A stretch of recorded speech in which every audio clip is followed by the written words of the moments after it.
Hello and welcome to this India Today, India Tomorrow special, where we are going to give you a slice of life cutting across generations. And in this instance, a political family that over the generations has actually paralleled 75 years of independence and even pre-independence India. I am joined by the Hoodas of Haryana, former Chief Minister Bhupinder Singh Hooda and his son and Rajya Sabha MP Deepender Hooda. Thank you both very much for joining us. Thank you for having us. Welcome. When I said 75 years of independence, I meant it because I recall meeting your father Bhupinder ji, who was the youngest member of the Constituent Assembly in 1947. I recall meeting him in Parliament, Rajdeep Singh Hooda. Yes. So very few people know that your father was the youngest member of the Constituent Assembly. What are your memories of him and what was his contribution in a way? He was a great freedom fighter also. And he had been member of 7 different houses. 7 different houses. Yes, nobody in the world, I think, forget about India, would have been member of 7 different houses. That is Constituent Assembly, Right. Constituent Legislative Assembly, Provincial Parliament, Lok Sabha, Punjab Assembly, Haryana Assembly, and he retired from Rajya Sabha. Wow. No. So he was in 7 different assemblies. Yes, and he was the youngest member of that Youngest, and Constituent before Assembly. that, he went to, in freedom struggle, he went to 8 different jails. 4 are in India, 4 are in Pakistan. And he was the last president to be released by Britishers during freedom from Lahore. A straightway he came and he got elected in Constituent Assembly. You know, it's an interesting story because there is another story associated with Rajdeep Singh Hooda, which is that today there's so much of talk of the minimum support price, MSP, for farmers. I am told that in the Constituent Assembly debates, he was the one who first raised this issue of a minimum support price or a remunerative price for farmers. Absolutely. Not only that, he called it enumerative price for farm produce. And he proposed it to be taken up in the constitution and to be taken up as a legal guarantee that constitution will provide. In fact, in a way, the farm movement of last year, if you remember, one of the main points which we are still fighting for is legal guarantee for that MSP. So when he proposed it on the assurance of Panditji and Dr. Ambedkar that this will be added as directive principle, not as a legal guarantee, that proposal was unanimously carried on as a proposal to the government. So interesting, because not only that, he also was involved in pushing for Hindi as a national language Yes. in those Constituent Assembly debates. Yes, because during debate, there was voting for which national language to be adopted. So Hindi got by one vote, Hindi won. By one vote? By one vote. And that was to of Gyani Gurmukh Singh Sahib. My father, of course, he was Hindi speaking. He had to vote for Hindi. Absolutely right. But Gyani ji, who now erstwhile Punjab, now it is now Punjab, he was also member of Constituent Assembly, right. Gyani Gurmukh Singh Musafir. Right. So when the lobby was being cleared and doors were being closed, so my father saw, because they were very good friend with his Gyani ji. So he was not there. So he went for bathroom. So my father ran, pushed him from there, and he came and he voted. And it was national language. Hindi was Great story that someone was pulled out of the bathroom to come and vote in the Constituent Assembly to make Hindi the national language, and the vote was passed by one vote. So Rajdeep Singh Hooda has a lot to his credit. So you come from a very historic family in a way, because even Rajdeep Singh Hooda ji's father or your grandfather, Chaudhry Maturam, was close to Mahatma Gandhi. Am I correct? Yes, yes.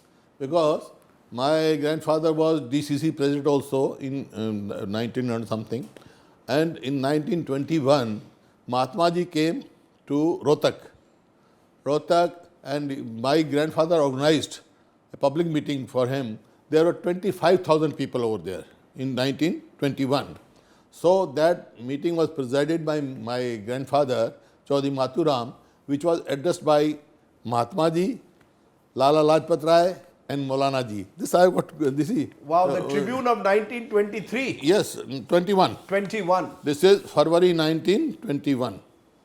I got from Tribune Archives this thing. Interesting. So this is a family, we are in 2022 and this is 1921. So it's crossed a century of your involvement in public service. Starts with Chaudhry Maturam, who was elected 1923 or lost his first election He lost. from the Swaraj party. Yes, he contested from Swaraj party, but he lost. But he filed a petition, inquiry commission which was headed by 3 judges. So Lala Lajpat Rai started practicing at Lahore. That time, so he, on his behalf, he contested that petition. So Lala Lajpat Rai argued on behalf of your father. Yes, because his father, Lala Lajpat Rai's father, Munshi Radhakishan, was teacher of Persian language at Rohtak, and we had a very close association. These families, Ajit Singh, Pagadi Sambal Jotta, he stayed with my grandfather, uncle of Shahid Bhagat Singh, in my village for more than 1 month. So they were Arya Samaj. Arya Samaj movement brought them together, were close. So my grandfather, he was a social reformist also, through Arya Samaj, and education also. The first high school in Rohtak, that Anglo-Sanskrit High School, he was the founder president of that. It's very interesting. In 1912. It's almost as if you look at Rohtak and the Hoodas, you all are joint at the hip between your grandfather Deepender, Ranbir Singh Hooda, yourself and Bhupinder ji. I think you won what, 10 times Lok Sabha elections between the 3 generations? So we have represented, that's right, we have represented Rohtak in Indian Parliament. Thrice my grandfather, 4 times my father, and I've been lucky enough and people have been kind enough to let me represent also Rohtak 3 times. Now, this is my 4th term in Parliament, now I'm in Rajya Sabha of course. But yes, and from the very beginning, from the first Lok Sabha, in fact, from the provisional Parliament. So let's come back, let's come from that time of Chaudhry Maturam, Ranbir Singh Hooda to the age of Bhupinder Singh Hooda and Deepender Hooda. Were you someone who was therefore almost told कि आपका future politics में है? Because when I look at your CV, you did a BTech, you did engineering from Rohtak, then you go abroad, did an MBA, you were working for a while in America. Yeah. Was it that your father told you, नहीं ये सब ठीक है, you have to become a politician? No, absolutely not. I was given complete freedom to choose my path, and I was doing well on my professional track. Like you said, I did my engineering. Then I worked with Infosys for a couple of years. Then I went to US, did my MBA from there, and I was doing very well. After that, I was working also. I was working professional for a couple of years. I was in between my jobs. I was working with Sabre, and I got offered from McKinsey, and that's a particular position which I really wanted. So I was in between jobs, and I was just visiting back home, and you know, at that point of time, spending a couple of weeks here and then going back to US, it's a very interesting story. How I took the decision to come to join politics, and basically when I went back, I was never happy again in the professional life there, and I felt that whatever I do I may achieve great heights in the corporate world of America, but that will be superficial success. I'll be happy superficially, but internally, my heart lies here, and if I can do something for my country, my people, and my state, then the kind of satisfaction that I'll draw will ensure that I am a content old man. So I looked at my, end of my life, that what will make me content, and I decided that in a minute that I'll have to come back. And in fact, it was a decision which I took in the middle of the night, and 2 weeks later, I sold everything that I had there, my car, my house, everything, which I had built over years of professional life, and I came back to So you chose, instead of living in a New York or a Chicago, you chose to come to good old Rohtak. That's right. And this was overnight. Almost those 2 weeks coming back changed your life. Absolutely. It wasn't dad telling you, beta, tumko India mein rehna hai, you are the Hoodas have to be in politics. Always from my father's side, my mother's side, family side, I had complete freedom. and I have a free mind also. One thing I have to say though, from the very beginning, see, whenever my father used to be contesting elections, I remember first election, I remember I may have been in the 6th standard, or I used to very much get involved in the electioneering, and I had that political instinct and the love for my people. So every election, whenever I would go to, my father would recall that story or not. I was in Mayo College, Ajmer, I was in boarding school. So election had taken place. So I had gone to many places to sort of represent him and seek votes. You wrote a letter. So went back to Mayo. I wrote a letter. He got elected as a member of parliament 91 election. So I wrote a letter to him that Papa, I went to this village and I went to this colony in. There's a problem for they have a drinking water problem. And this is me in like 8th standard or 9th standard. They have a drinking water problem. Whatever you have to do, you have to do. Please ensure. I promise on your behalf that this gets solved. No, because the reason I'm asking this is... So I had that thing. You know, the reason I'm asking this is one argument, and Prime Minister Modi makes it about the Congress party, कि परिवारवाद है. Nehru Gandhi family, Hooda family, these are all families that have controlled the party. You all have controlled Haryana politics for so many decades. How do you respond? Is it family control? Is it love for the people? How do you respond? I'll tell you. Family, some profession, whatever, whether in politics or somebody's jeweler or whatever it may be. If son of jeweler joins that profession, doesn't matter. But he should not be thrust on that. Only if he is willing to do it, public is ready to accept it, that is acceptable. You did not force him into politics. No, I didn't force him. If he wanted to have, if he wanted to live in America, you had no problem. USA. My father never forced me. Your father never forced you. No. So why did you? He says he decided he wanted to do public service, so he went into politics. Why did you choose? Because my father retired from politics. So I did my law. I was practicing at Rohtak. The people wanted me to join. It is not my father. It was people of the area. They came. No, you should come up. So I joined Youth Congress. See, because people will say, is it that there is only one family that runs Rohtak, the Hoodas? I'll give you another. So, like I said, from my point of view, from the beginning, I had that little thing on my conscience, and when I took that decision based on. But then, when I first got back and got elected, the next election, this was 2004, I won by about 2.5 lakh votes. The next election, my speech was that, see, if I have worked, you bless me. You give me marks. So I had that thing, that I had to prove myself. If I work, because in democracy, ultimately, if you are a political family, that may open door for you to step in the politics. But people have to accept, and you have to deliver for the people, and it's up to the people to reject. So many how many people were in the Constituent Assembly, and the third generation would still be alive in politics or in the first Lok Sabha. So people have to accept. So my next election, my margin was 5 lakh votes. First election, I was fighting in the name of my party, ideology, and my family, my father and my grandfather. But the next election, for 5 years, I had been with my people, and I had whatever my behavior, my deliverance, they had seen, and based on that, they re-elected me with double the margin. In fact, it was more than 5 lakh votes, one of the highest margin in the country in 2009. Because Mr. Modi keeps saying, I refer to him because as the Prime Minister, he has made it his narrative, Namdar versus Kamdar. कि मैं हूँ कामदार, I have come, I'm a चाय वाला का बेटा हूँ. ये बाकी जो हैं, they have come from influential families, they are entitled dynasts, and therefore life is very easy for them. But democracy, that depends on the will of the people. Whatever people want. If the people want me to be in politics, I'll be there. If they want to exit me, whatever my father, people don't elect anyone. Whatever my father, grandfather, he may be.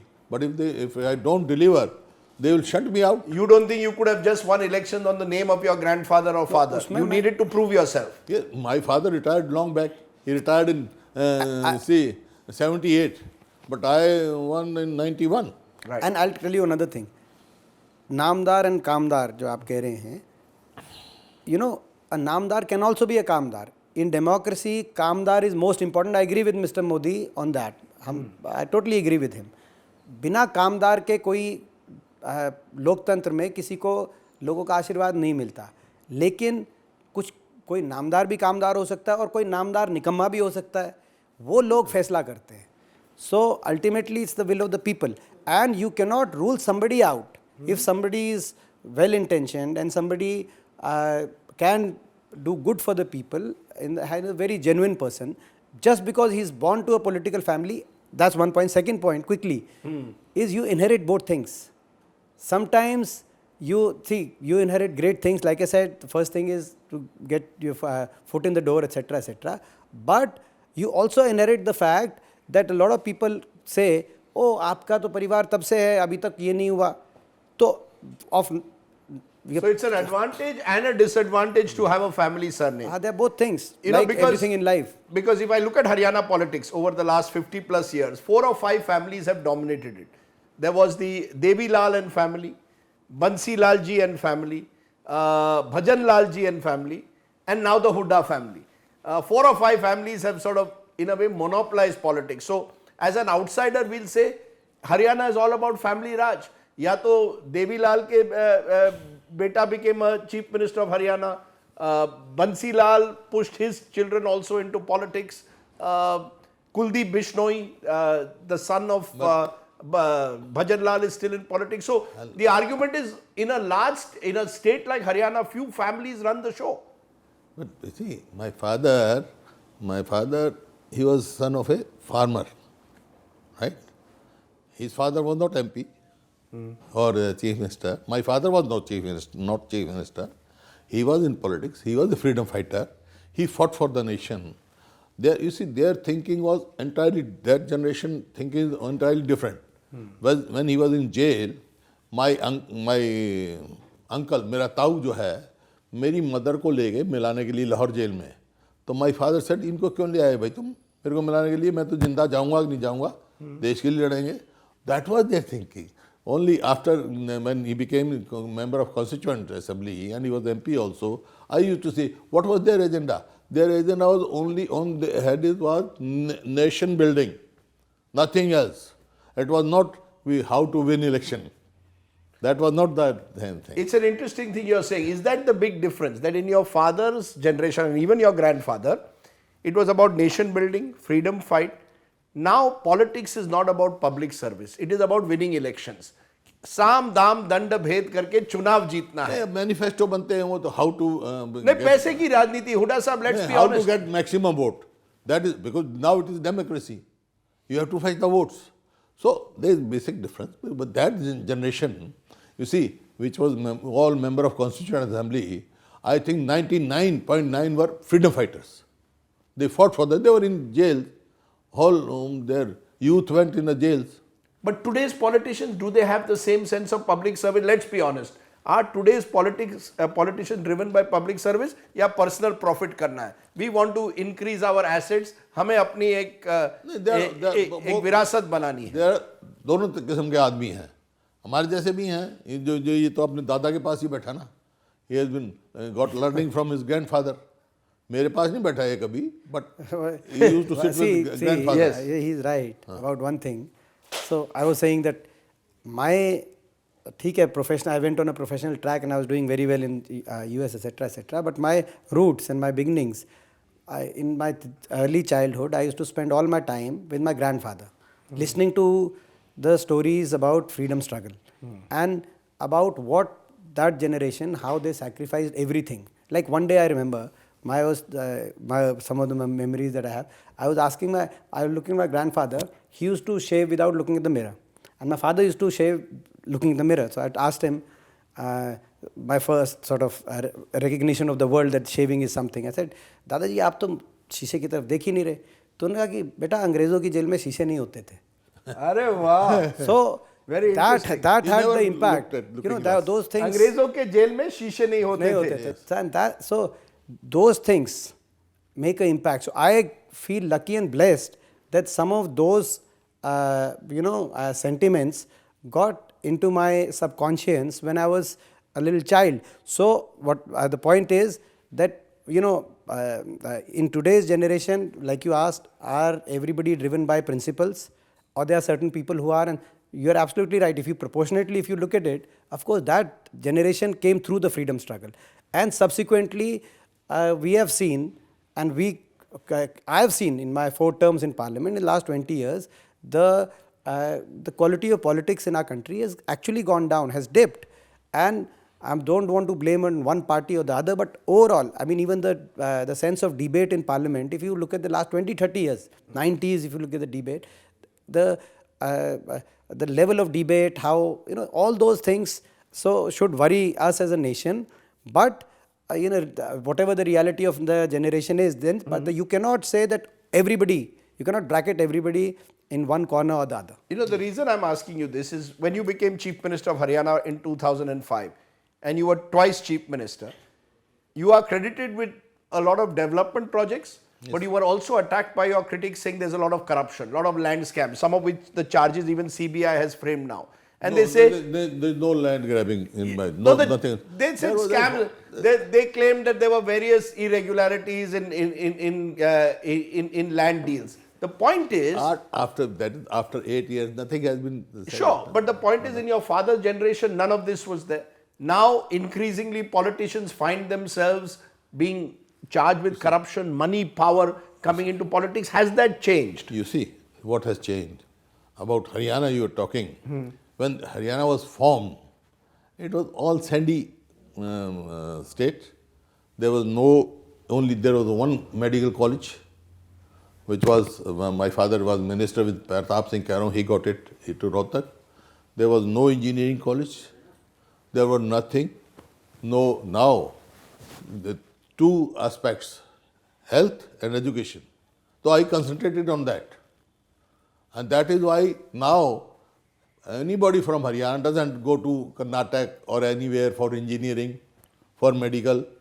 You see, almost every district, every institution I created during that period, that you start from NIFTAM, National Institute of Fashion Technology at Panchkula, National Institute of Design at Kurukshetra, Medical College Kalpana, Medical College at Karnal, Rajiv Gandhi Education City at Rohtak, Mahila University in Sonipat, Rajiv Gandhi Education City in Sonipat, and Mahila University, first medical college for women only, that is in Kanpur.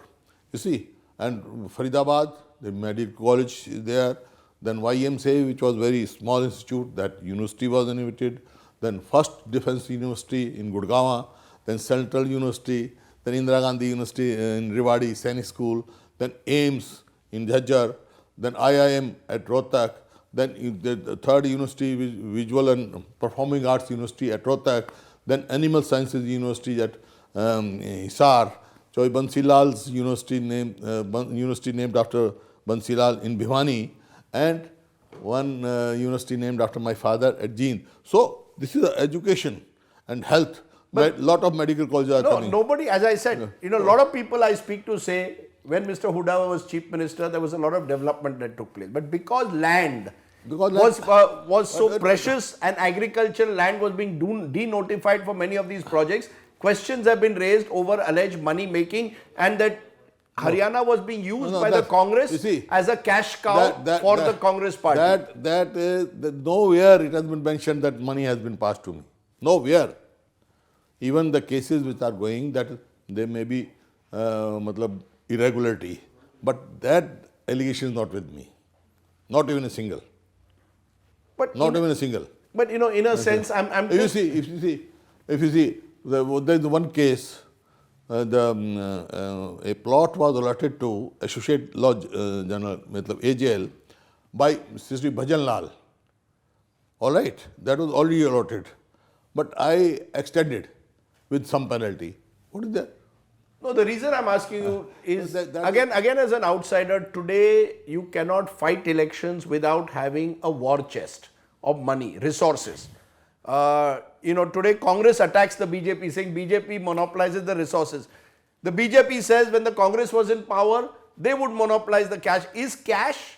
Has money power changed politics from your father's generation to Deepender's generation? That is, I tell you, when I was very small, about 52 or 57, a candidate of assembly, he was friend of my father, he was given by party 2,000 something to contest election.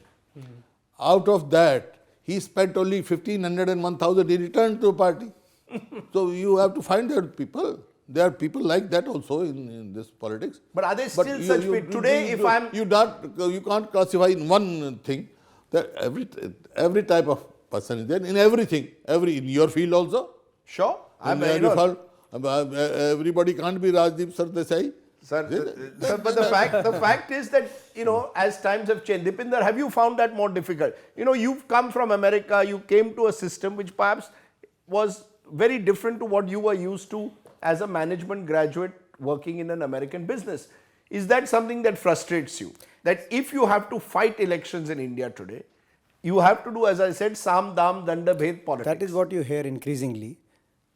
My personal election, I have actually been one of those candidates who have relied on the traditional campaigning, very much traditional campaigning, and not overspending by any means. So, but there are a lot of parties, and including the BJP, which is now gone in the overdrive, and even one here is Aam Aadmi Party, and I'm seeing the kind of budget that they are doling out on media, advertisement, and all the other means available. So you cannot deny that money spending has become an important part of a political, of the major political parties, and some states. This one hears that candidates are spending so much.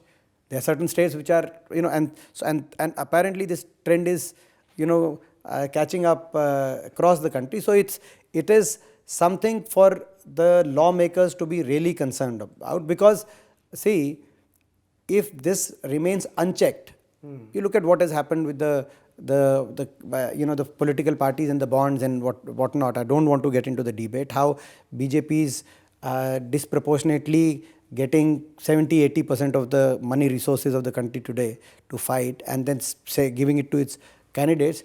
Then an honest guy, any honest person and an honest candidate, it won't be a level playing field.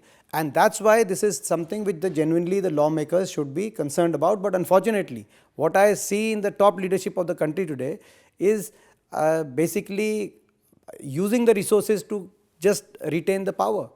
That tendency. Before I take a break, the reason yes, some states perhaps money power matters even more than others, but because Haryana had the rise of Faridabad, of Gurugram, of all these precious land, real estate in and around, that's why the politics of Haryana got changed. From an agrarian state, it became a state of who controls, in a way, the land real estate lobbies. Is that true or not?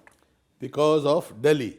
We are in because NCR of Delhi. And NCR. So land sharks took over. It was opportunity for the state to dwell, to generate employment for the people. You see, and for that you need education system. That is why, you see, when I became Chief Minister, so many people or those who are serving in private firms, they used to from Delhi and come back. So I asked one of them, but why are you not employing Haryana people over here? So he said that the quality of education is not there. So it struck me. That is why I created so many universities and so many institutes. Why not? Why because not? An impression that the Jats are a hardy, tough agrarian community. They will be out there to fight for agriculture. Do you believe that shift is now taking place from agrarian community to becoming more and more involved in other occupations, other activities? Yes, it should. It should be. Is it happening? It should be. It is happened. It is happening. 100%. It has happened. And it should be. Agriculture should not be, avoided, or it should not be ignored. That is, without that you can't go ahead. But Haryanvis have done well, and I don't want to Both just in the agriculture community, and industry. but I just one community or the other. See, in 2014 when I left, per capita income of the state of Haryana was number one in country. Per capita investment was also number 1. When 2000 I left. So you're saying Haryana should be seen as a success story. Yes. And the traditional stereotype of the Jat community has also changed, you believe, over these That years. is the national. You know, you're producing great sports stars. You're producing That was my policy. I brought in special policy for that, for sport. for sports. Padak lao, pad pao. I appointed DSP and whoever won. You know, I want to tell our viewers, Mr. Hooda is an excellent tennis player. And if you've seen Wimbledon, occasionally you'll see him on centre court, semi-final, finals. I believe you once played even against Boris Becker. Yes, but You played Boris Becker? yes, myself and Vinay, we were partner doubles, and Sanjeev Kasal and Boris Baker, they were partner. Where did you all play? Gymkhana? You played at the Delhi Gymkhana. Yes. How did you fare? Did you take a game of Becker or not? No, he won the one by tiebreaker. They won on a tiebreaker. Tiebreaker. Bhupinder Singh Hooda took Boris Becker to a tiebreaker. Yes. You play tennis. I do. Is Dad the better tennis player? I don't play with him, but Who's the better tennis player? I'm sure, I mean, Come on, be honest. I think he would be a better tennis player. He's certainly the more enthusiastic player. I've seen your enthusiasm. Myself and Vinay, they are champion of Gymkhana also. You've been a champion of the Delhi Doubles, Gymkhana? doubles, yes. You've been a doubles champion. See, Yes, Rajdeep, double. I think he's a better tennis player because if I'd be still playing at his age, I'd be very lucky. So, I mean, for his age, I have not seen a more enthusiastic sports person, like you rightly said. Good. So, Rajdeep, when you started, this is 75 years. Yes. See, exactly on 15th of September, I completed 75, entered 76th. This. so you're in a sense a child of independence. Yes. Let's take a break on that point. After that, we are going to look at the future. What does the future hold for the Hoodas and indeed political families like them? Back in a moment. You're watching India Today, India Tomorrow.